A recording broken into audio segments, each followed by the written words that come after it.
Fue en marzo del 2020 cuando los teatros y auditorios tuvieron que cerrar. Ha pasado más de un año y la situación no ha mejorado para el mundo de las artes escénicas. Se han tenido que adaptar a las nuevas tecnologías, esperando volver a pisar un escenario y sentir el aplauso del público. Quédate en casa, bueno, sí, quédate en casa, pero no te quedes quieto, ¿no? Sigue creando, sigue fortaleciéndote, sigue en contacto con el público, sigue dialogando con el público, ¿no? Aquellas personas que se dedicaban al mundo de las artes de manera profesional aún recuerdan cuándo fue su última presentación en la normalidad. Y veníamos de hacer una racha que habíamos estado presentando, veníamos llegando de la Ciudad de México, donde estuvimos presentando una obra mía que acaba de obtener el estímulo FONCA por parte de nuestro director de escena, que es Rubén Jordán. Y veníamos llegando y hicimos romeos y dijimos, bueno, vamos a empezar a trabajar con lo que sigue. Al cabo va a caer el recurso y para que en cuanto caiga, cuando levantemos el teatro podamos estrenarlo luego. Y de pronto se acabó, ¿no? Y eso pues fue a finales del 2019. La última vez fue en febrero del año pasado. Las artes escénicas son definidas como todas aquellas manifestaciones socioculturales y artísticas creadas para ser representadas sobre un escenario como el teatro, la danza, la ópera, entre otras. En Chihuahua existe una gran comunidad de personas que se desenvuelven en este ambiente, ya sea de manera recreativa o profesional. Daniel Miranda, coordinador nacional de teatro del Instituto Nacional de Bellas Artes y Literatura, la considera como una comunidad muy activa, ya que es complicado medir la cantidad exacta de individuos que participan en las diferentes actividades artísticas, ya que se puede detectar la presencia de muchos de ellos en los diferentes proyectos. De pronto es un poco complicado entender la dimensión del tamaño de las comunidades de artes escénicas. Te explico por qué. Usualmente las comunidades de artes escénicas se reúnen alrededor de proyectos y alrededor de estos proyectos a veces están en uno y a veces están en otro, y están en varios proyectos. Es una forma también de subsistencia. Y creo que la principal característica, más que el tamaño, ahorita te daré algunos datos que puedan darnos la dimensión, pero la principal característica es que es una comunidad muy, muy participativa, es incluso muy aguerrida. Mira, cada vez es más grande, cada vez hay más profesionales en la escena, en las artes escénicas, en las artes en general, pero sí en las artes escénicas, tanto en teatro como en danza, van creciendo, van permeándose sobre la sociedad, en estos ámbitos culturales, profesionales, y pues tenemos el privilegio de tener una universidad que nos brinda esta faceta, ¿no?, de profesionalización.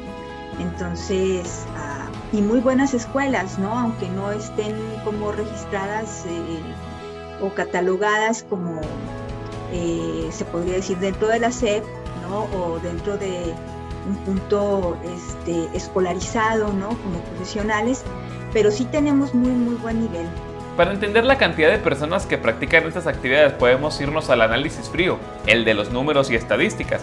Según la información brindada por la Secretaría de Cultura del municipio de Chihuahua, en la última muestra municipal de teatro se registraron 10 compañías, mientras que en el estado de Chihuahua, en la red de teatros, se llegó a recibir hasta 220 proyectos al año. Cabe destacar que existen alrededor de 15 grupos de teatro y danza que trabajan con cierta regularidad.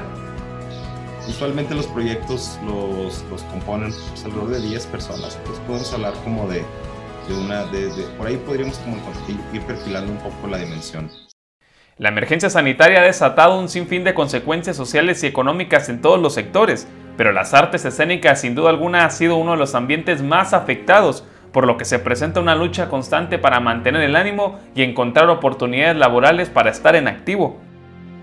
Es uno de los sectores que más ha sido afectado porque fue de los primeros en cerrar y está siendo de los últimos en reabrir sus actividades. Si vas a dedicarte al teatro para que te salga económicamente, pues hay que buscarle por otro lado, al menos por ahora. Ya los proyectos pues se minimizan porque pues no puedes trabajar directamente con las personas en los talleres, ¿no? Yo me dedico mucho a los talleres y a los proyectos escénicos, entonces los recortes económicos han sido muchísimos.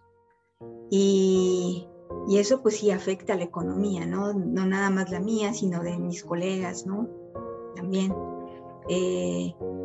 Aunque también hubo muchísimos apoyos, no te voy a decir que no, sí hubo muchos apoyos al inicio de la pandemia, pero ya en el transcurso, sobre todo a partir de octubre del año pasado, noviembre del año pasado, hasta la fecha ya no han salido más apoyos o nuevas propuestas para poder nosotros generar nuestro trabajo, ¿no? Principales afectaciones al sector, pero al mismo tiempo es una gran oportunidad, es que puso en evidencia una gran precarización en la que viven los creadores escénicos. Es decir, hay una ausencia de seguridad social, hay una ausencia de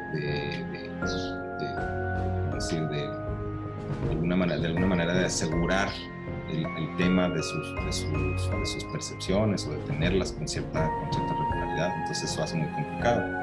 Para los expertos, las pérdidas económicas en este sector son multimillonarias, tomando en cuenta que la cultura, según las últimas cifras del Instituto Nacional de Estadística y Geografía INEGI, aporta el 3.1% del Producto Interno Bruto Nacional. Las pérdidas son multimillonarias. El sector genera alrededor del 3% del Producto Interno Bruto Nacional, el sector de la comunidad creativa. No solamente del teatro, desde luego, hay también en otras industrias culturales. Pero ha sido incluso es incuantificable porque la dimensión, muchas de estas cosas también suceden en aspectos de cierta informalidad. Entonces podríamos estimar económicamente cuál es la afectación de lo que dejó de generar ese sector y de todas maneras tendríamos un subregistro porque hay muchas cosas que no suceden desde la informalidad y eso es muy impresionante. Me parece que el sector va a tomar mucho tiempo en recuperarse, va a tomar tiempo. Eso creo que lo hemos tratado como de dialogar, de establecer en los diferentes espacios que hemos tenido de trabajo con los diferentes colectivos y que además tenemos que andarlo juntos el camino. Es decir, no serán solo los proyectos culturales y no serán solo las instituciones, sino que juntos tendremos que ir reconstruyendo eso, pero además no solamente es como recuperar el espacio hacia como lo teníamos, porque también nos dimos cuenta, ya lo sabíamos, pero también nos dimos cuenta, también con evidencia, que como lo teníamos no era funcional. O sea, había muchas cosas que no estaban funcionando y que no eran correctas. Entonces hay que transitar en una dirección probablemente no opuesta, pero en una dirección distinta que permita que los creadores escénicos tengan mejores condiciones y que en una víspera de una posible situación de contingencia como la que vivimos ahora puedan tener mejores oportunidades para subsistir. Cabe señalar que sí se brindaron apoyos emergentes, pero muchos de los recursos de las instancias culturales fueron asignados al sector de salud. Hubo, tal vez no los suficientes, porque al igual que a todos en el mundo, a las instituciones también nos toma por sorpresa. Pero además, la conciencia o el primer impulso institucional en el mundo, en el país, es que los recursos se destinen a priorizar de manera prioritaria a la salud. Entonces, en ese sentido, pues muchos de los recursos de las distintas instancias culturales pues fueron a dar allá, y eso redujo mucho las posibilidades. Probablemente si se hubieran conservado los presupuestos como estaban, hubiera habido un poco más de oportunidad de inyectar más recursos al sector. Sin embargo, hubo ejercicios muy interesantes. O sea, en Chihuahua, por ejemplo, se hizo un programa emergente de apoyos. La gente solamente decía, voy a hacer unas presentaciones de lo que sea, cuando se permita, cuando se pueda, y te daban 25,000 pesos. Y eso generó, pues no recuerdo cuántas personas se apoyaron con ese proyecto, pero además permitía, no sé, o sea, había algunos que eran colectivos y decían, bueno, nosotros somos 4 y vamos a una presentación, y pues bueno, 25,000 entre 4, y pues bueno, ya te servía para resolver lo más elemental, lo más indispensable. A nivel federal también pues hubo muchos programas a través de convocatorias que generaron estos apoyos. Hubo para apoyo a espacios escénicos independientes, que le llamaban espacios resilientes, algo así. el Centro Nacional de las Artes generó otro, la Secretaría de Cultura Federal otro, o sea, hubo muchos, no los suficientes. Pero la afectación no fue solo económica. El dejar de practicar las actividades diarias de manera normal también fue un impacto muy grande para los participantes de las artes escénicas. Ahora, en el aspecto anímico, si te soy franco y hablo desde el aspecto muy particular, para mí fue, o sea, yo venía con una carga de trabajo un poco fuerte y para mí fue, sí, los primeros meses sí fue, wow, necesitaba esto, ¿no? Sí necesitaba respirar. Al tercer mes ya empiezas a voltear para todos lados y decir, ¿y ahora qué voy a hacer, no? Afortunadamente, la labor que realizo como primera, o a lo que más me dedico, pues es a la dramaturgia, y eso pues sí se pudo hacer, ¿no? Y conseguí un par de apoyos por parte del Centro Cultural Helénico, y estuve escribiendo para la virtualidad, para una compañía de Tijuana. Entonces, pues sí fue un buen refugio ponerme a escribir, ¿no? Y de algún modo, pues, creo que empiezas a reordenar tus prioridades y decir, sí, pues a lo mejor no es económicamente tan viable, o siempre vas a batallar más que los demás, o tu trabajo depende de muchos otros factores además de tu trabajo, como es pues tener la presencia, y si no tener la presencia pues tienes que reordenar absolutamente todo lo que hacías para ahora trasladarlo a una pantalla de computadora, pero que finalmente es lo que amas hacer. Al inicio de la pandemia, porque bueno, nunca pensamos que hubiese sido tan larga esta pandemia, dijimos, ¿no? Fortalezcamos el ánimo, y empezamos muy, muy bien con mis alumnas, con mis alumnos, y bueno, el contacto vía Zoom, pero llegó un momento que las personas nos desgastamos a estar frente a una pantalla. No es lo mismo, sobre todo el entrenamiento físico, ¿no? La atención no es la misma, las correcciones físicas no son las mismas, ¿no? Atender un cuerpo vivo es muy difícil, ¿no? Si tenerlo en presencia es complejo, ¿no?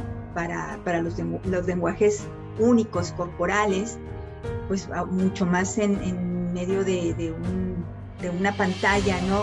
Donde no ves los detalles de colocación, donde no ves el entusiasmo de la niña, del niño, de la persona que está tomando la clase, ¿no? De que no puede entender muy bien, tu receptor no puede entender muy bien lo que le estás diciendo, lo que le estás mostrando por la pantalla, ¿no? Aunque aparentemente sí se puedan ver detalles, pero pues la tecnología que tenemos pues es muy básica, ¿no? No tenemos una cámara profesional donde podamos invertir este dinero para poder como dar una clase en detalle, ¿no? Sobre colocación de espalda, sobre colocación de pies, ¿no? Es difícil, sí ha sido muy difícil, y mis alumnitas, las más pequeñas sobre todo, en enero que empezamos de nuevo a retomar clases, dijeron, no queremos ya conectarnos, yo estoy cansada, ¿no? Si no es presencial, yo no me conecto.